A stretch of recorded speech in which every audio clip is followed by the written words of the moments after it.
Okay, think about this for a second. When was the last time you heard someone state something completely wrong, but with total confidence? Or maybe, we've even done it ourselves, right? Stated a fact and then found out later, oops, totally wrong. Exactly.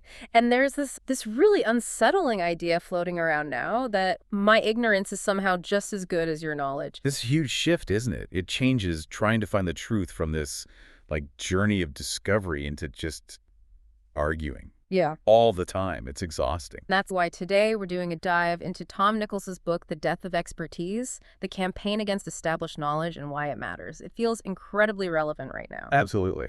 So our goal here is to unpack Nichols' core argument. We want to understand why our society seems to actively resent experts sometimes. How did we get here? And crucially, what does this mean for us, especially for democracy? It's really about figuring out why, in this age where we're drowning in information, we somehow feel, less informed and maybe more frustrated than ever. So let's start with Nichols' central point. He kicks things off with a pretty bold claim, doesn't he? He really does. He argues that in America, ignorance isn't just accepted anymore. It's almost seen as a virtue, a badge of honor. Wow. He says we've hit a point where rejecting expert advice is seen as personal freedom, standing up for yourself. It's a way to protect your ego so you never have to admit you're wrong. He has this great line, no longer do we hold these truths to be self-evident. We hold all truths to be self-evident, even the ones that aren't true. Every opinion is treated as equally valid. This isn't just about minor disagreements over dinner anymore. No, not at all. Nichols calls it a deep foundational lack of knowledge that's gone beyond just being wrong to being aggressively wrong. What does that mean exactly? It means people don't just hold on to wrong ideas. They actively fight against learning anything that might challenge them. They double down instead of reconsidering. And the consequences of that, they can be pretty severe. Nichols lays out some really chilling examples. Think about South African President Thabo Mbeki and his denial of the established science on AIDS. That was devastating. Rejecting the medical consensus cost, estimates say over 300,000 lives.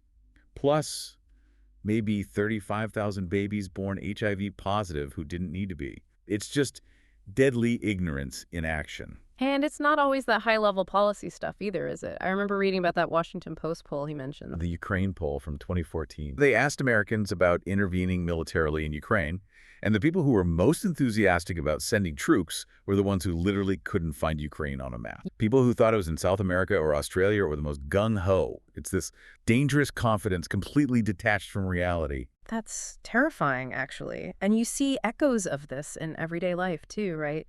With misinformation about health. Definitely.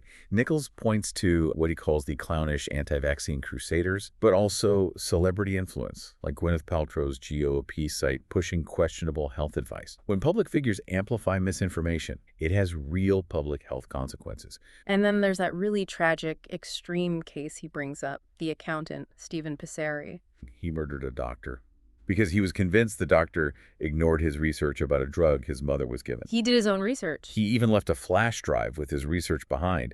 Nichols calls it, starkly, a literal death of expertise. Someone listening might be thinking, hang on, experts get things wrong too. And they do, right? Absolutely. And Nichols is clear about that. He acknowledges it up front. Experts do make mistakes. Think about the early advice on eggs or dietary fats that changed. But, and this is the crucial difference he makes, experts being occasionally wrong about specific things isn't the same as dismissing all expertise as fundamentally flawed or untrustworthy. It's not an all or nothing thing. Exactly. Experts are still right far more often than they're wrong, especially on basic facts. The problem Nichols sees is that lay people often just look for any mistake, any loophole, as an excuse to ignore advice they just don't like. That makes sense. It's about reliability, not infallibility. So if it's not just about having a PhD, what is a true expert, according to Nichols? Well, credentials matter, but he says it's more than that. It's this recognizable combination of education, talent, experience, and peer affirmation. Okay, like respect from other experts in the field. Precisely. He uses that great analogy of building a skyscraper. You've got the metallurgist, the architect, the glazier. They're all specialists. Right, you don't expect the architect to also be an expert in glass manufacturing. Exactly. They trust each other's specific expertise, and that collaboration makes the whole project work. It's not just book learning either. He mentions Marshall Schulman, the Sovietologist. Oh yeah, the guy who could read Pravda until his nose twitched. That's the one. Years of deep immersion gave him this almost intuitive sense, this ability to pick up on subtle cues that others would miss.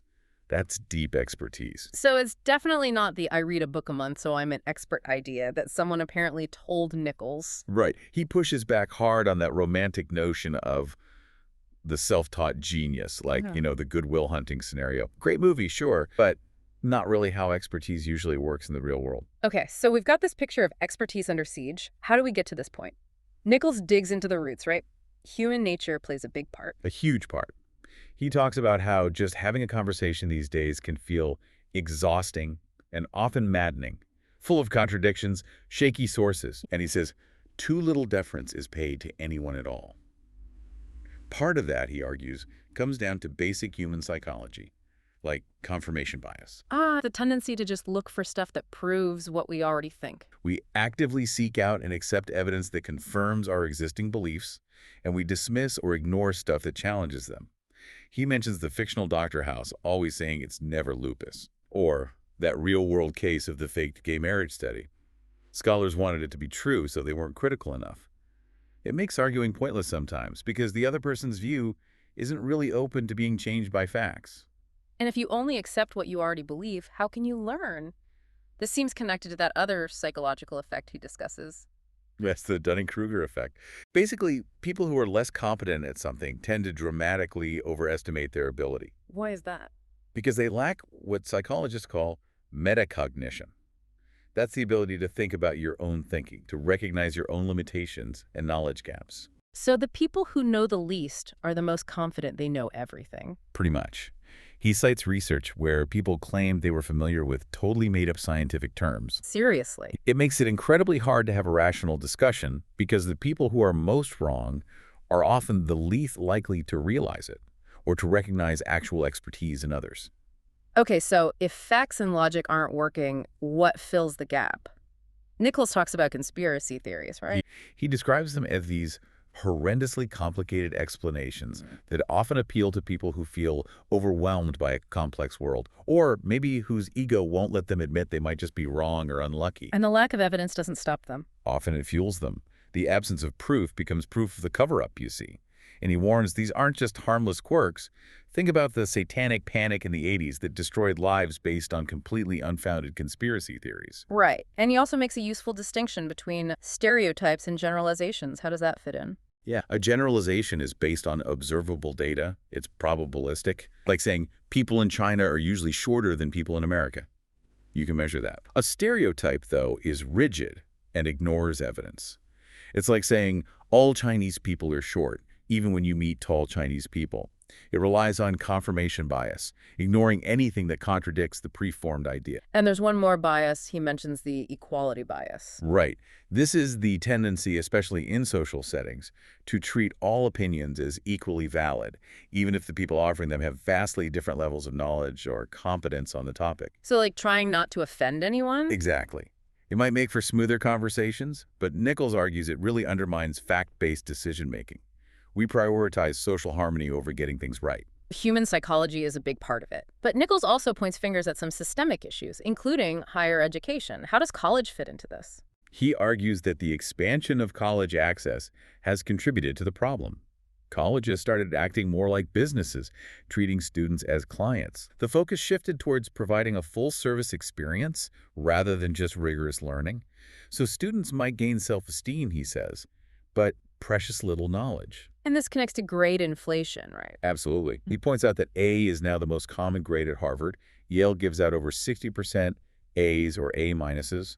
Workloads are often lighter. So you get graduates with high GPAs, but maybe not the deep learning to back it up. That's his concern. He says it builds a fragile arrogance where students aren't used to being challenged or corrected, and they might even take correction as an insult. Technology, like email, plays a role too. He thinks email fosters this misplaced sense of intimacy between students and faculty, making professors seem more like a customer service department. And this ties into some of the campus controversies he mentions. He touches on things like safe spaces and speech codes, and specifically the incidents at Yale and Mizzou a few years back, where some students demanded that their feelings should override every other consideration. Professors were shouted down, some even resigned. It points to an erosion of intellectual authority on campus. Wow. Okay, so we have human biases, issues in higher eds, and then there's the elephant in the room, The internet. Ah, the internet. Nichols calls it artillery support for the death of expertise. Artillery support. Yeah, like a constant bombardment of random, disconnected information. He quotes Sturgeon's law, 90% of everything is crap. And with over 1 billion websites out there, It's impossible to sort through it all. exactly. It just overwhelms our ability to tell what's reliable knowledge and what's just noise. And just searching online makes us feel smarter, even if we aren't. That's what he calls outsourced knowledge. The act of searching itself gives us this inflated sense of how much we actually know, even about unrelated topics. We confuse having access to information with actually possessing the knowledge internally. Like an electronic version of the Dunning-Kruger effect. You got it. And this environment is perfect for spreading bad information. Fake news, hoaxes. Oh, definitely. He talks about the sheer volume of it, that poor Washington Post columnist. Caitlin Dewey. She had a column specifically debunking fake stuff online, and she had to stop because she literally couldn't keep up. There was just too much garbage. And conspiracy theories thrive online, too. Obama's birthplace, 9/11, inside job stuff. All that counter-knowledge, as Nichols calls it. Information designed specifically to contradict established facts. And once it goes viral, it's almost impossible to correct. It just lives online forever. Plus, the internet gives a huge platform to celebrities who might not know what they're talking about, right? Like the examples you mentioned earlier. Exactly. Gwyneth Paltrow and GOOP. The internet lets anyone surf until you reach the conclusion you're after. You can always find someone online agreeing with whatever you want to believe. But isn't there also a good side? Like crowdsourcing. Didn't ordinary people online catch that Dan Rather story about Bush's documents? Yes, and Nichols acknowledges that. Crowdsourcing can work, especially for checking specific facts. But he's cautious about this illusion of collective wisdom. How so? Take Wikipedia.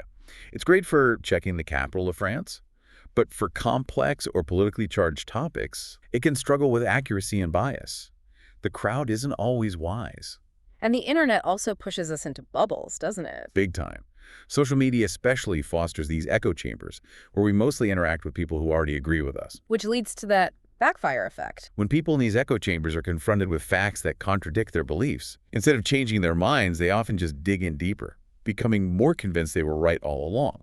And anyone, like an expert, trying to use logic gets labeled an elitist. It's a defense mechanism. Nichols examines journalism itself. How has the media landscape contributed? He argues the media has become a major contributor to the death of expertise. A big part of it is the blurring line between actual journalism and entertainment. News as entertainment. Yeah, he says that line is intentionally obscured to drive ratings and clicks. And there's this weird paradox. We have more news available than ever, but people seem less informed and less interested. He notes this trend goes way back to the 90s. And the rise of partisan media plays a role here, too. He points to talk radio, like Rush Limbaugh pioneered, and then cable news channels like Fox News and MSNBC, creating what he calls partisan infotainment. Audiences pick the channel that tells them what they want to hear, confirming their biases. They end up not just uninformed, but actively misinformed. That's a crucial distinction. And he also calls out specific journalistic mistakes, doesn't he? Cases where expertise was lacking. He does. He mentions Vox writing about a non-existent bridge to Gaza, or Time listing the male author Evelyn Waugh as female. Simple factual errors. Yeah, but also more serious stuff. Less experienced journalists under pressure for speed and clicks can cause real damage. He brings up the debunked Rolling Stone story about a gang rape at UVA. Oh, right. That was a huge mess. A huge mess. Or misreporting complex data, like veteran suicide rates, by using comparisons that sound dramatic but are statistically meaningless. Lack of subject matter expertise can lead to really flawed reporting. Okay, so after painting this pretty bleak picture of expertise under attack from all sides, Nichols does address the fact that experts do sometimes get it wrong. How should we handle that? Right, he circles back to this. He emphasizes again, experts are fallible. Science itself isn't about final answers. It's a process of testing theories, refining knowledge, correcting mistakes. That's how it's supposed to work. So mistakes are part of the process, but he identifies different types of expert failure, right? He does. One is when experts stretch their expertise. They go outside their actual field. Think of celebrities weighing in on complex policy. He mentions Jane Fonda on farm issues back in the day. Or Nobel Prize winners, like Linus Pauling pushing massive doses of vitamin C without solid evidence for its broad benefits. So being brilliant in one area doesn't automatically make you an expert in everything. Exactly. He also mentions pediatrician Helen Caldicott speaking very confidently about nuclear strategy, or the linguist Noam Chomsky writing extensively on politics. Nichols's point isn't about their right to speak, but whether their expertise in one field grants automatic authority in another. Okay, what's another type of failure? The most serious, though thankfully rarest, is actual fraud or misconduct. Scientists call it FFP, fabrication, falsification, plagiarism. So deliberately cheating. He gives examples like Ward Churchill, the professor fired ultimately for academic fraud after his controversial 9/11 comments brought scrutiny. Nichols does note that the replication crisis we hear about in science, while a real concern, is often more about sloppy methods or statistical errors than outright intentional fraud. Got it. And the third type, prediction failures. Experts sometimes just get the future wrong. He mentions a funny example of the amazing Criswell, this old TV personality who made wild, wrong predictions. Maybe not the best example of expertise? More seriously, he discusses Philip Tetlock's research. Tetlock famously found that, on average, expert predictions about politics were often no better than chance, like spinning a roulette wheel. Wow. So expert predictions are useless. Well, Nichols clarifies that Tetlock's findings are often misunderstood. It didn't mean all experts are equally bad or that expertise doesn't matter. It meant that some experts are much better predictors than others, and identified how they think differently. It's nuanced. Okay. Like Nate Silver may be miscalling the 2016 election outcome, but his overall analysis still being valuable. Precisely. Prediction is hard. A specific missed call doesn't invalidate all of someone's expertise or methods. Given these complexities, the value of expertise, but also its fallibility, what's Nichols's advice? For experts and for us, the consumers. For experts, his advice is straightforward. Know your limits, stay in your lane, don't claim authority you don't have. Basically, know when to say, I don't know, or that's outside my area. Humility, essentially. For us, the public, the consumers of information, he has a few key recommendations. Be humbler. Start by assuming the writer or expert might know more than you do on that specific topic. Be ecumenical, vary your sources, read things you might disagree with. Get outside the echo chamber. Most journalists and experts aren't trying to lie to you, even if they sometimes make mistakes. Be more discriminating. Pay attention to sources, look for editorial standards, check if claims are verified. And he says just reading news regularly helps build that skill. He argues that engaging regularly with credible news sources actually trains you to become a better judge of information over time. Okay, let's connect all this back to the big picture Nichols is painting. What are the stakes for democracy? They're huge. He looks at the Brexit debate in the UK as a prime example. You had politicians like Michael Gove saying, people in this country have had enough of experts, and Nigel Farage suggesting experts were biased or on the take. Nichols argues this kind of rhetoric taps into that public distrust we've been talking about. But then, when the unrealistic promises made by dismissing experts like zero immigration inevitably fail, people just get more disillusioned. And he sees parallels in U.S. politics. He mentions the Obama administration. He points to Ben Rhodes, an Obama advisor, who admitted creating an echo chamber of sorts to help sell the Iran nuclear deal to the public. Rhodes specifically mentioned taking advantage of young journalists who, in his words, literally know nothing about foreign policy. So different tactics, but both examples show manipulating or exploiting public ignorance for political ends. That's Nichols's point. This leads to that really uncomfortable idea about the I'm as good as you mentality he discusses. Yeah, it's quite profound. He brings in C.S. Lewis from the Screwtape Letters, where the senior demon advises the junior one that democracy is the key word to manipulate humans. Not because it promotes true equality, but because it fosters the feeling of I'm as good as you, meaning a resentment of any kind of superiority, including intellectual or moral superiority. It's not about lifting everyone up. It's about tearing down anyone who seems better. Nichols, echoing Jose Ortega y Gasset, warns that this impulse ultimately destroys democratic societies. That's a pretty sobering thought. So where does that leave us? What's the takeaway? Nichols ends with a call for, essentially, a reset. We need to rebuild the relationship, the ground rules, between experts and the public they serve. Experts need to remember they are servants, not masters. They need to communicate better, be more transparent, and stay in their lanes. But citizens also have a responsibility to cultivate civic virtue, to be willing to learn, to engage seriously with complex issues. Simply ignoring expert advice because it's difficult or inconvenient isn't a viable option in our complex world. And the danger is politicians exploiting this gap. That's the ultimate danger he highlights. When politicians stop relying on genuine experts and instead seek out only those who will tell them, and the angry public, whatever it is they want to hear, that's when democracy truly breaks down. We've looked at Nichols's argument about this active resentment of expertise, fueled by psychological biases, amplified by the internet, maybe even enabled by shifts in education and media. And the stakes for democracy are incredibly high. It's a complex web, and it feels very relevant to almost everything happening around us today. It really does. Which leaves us with a final thought for you. In a world awash with information where anyone can claim expertise with just a click, how do you personally make sure that your search for knowledge leads to understanding and not just comfortable confirmation of what you already believe?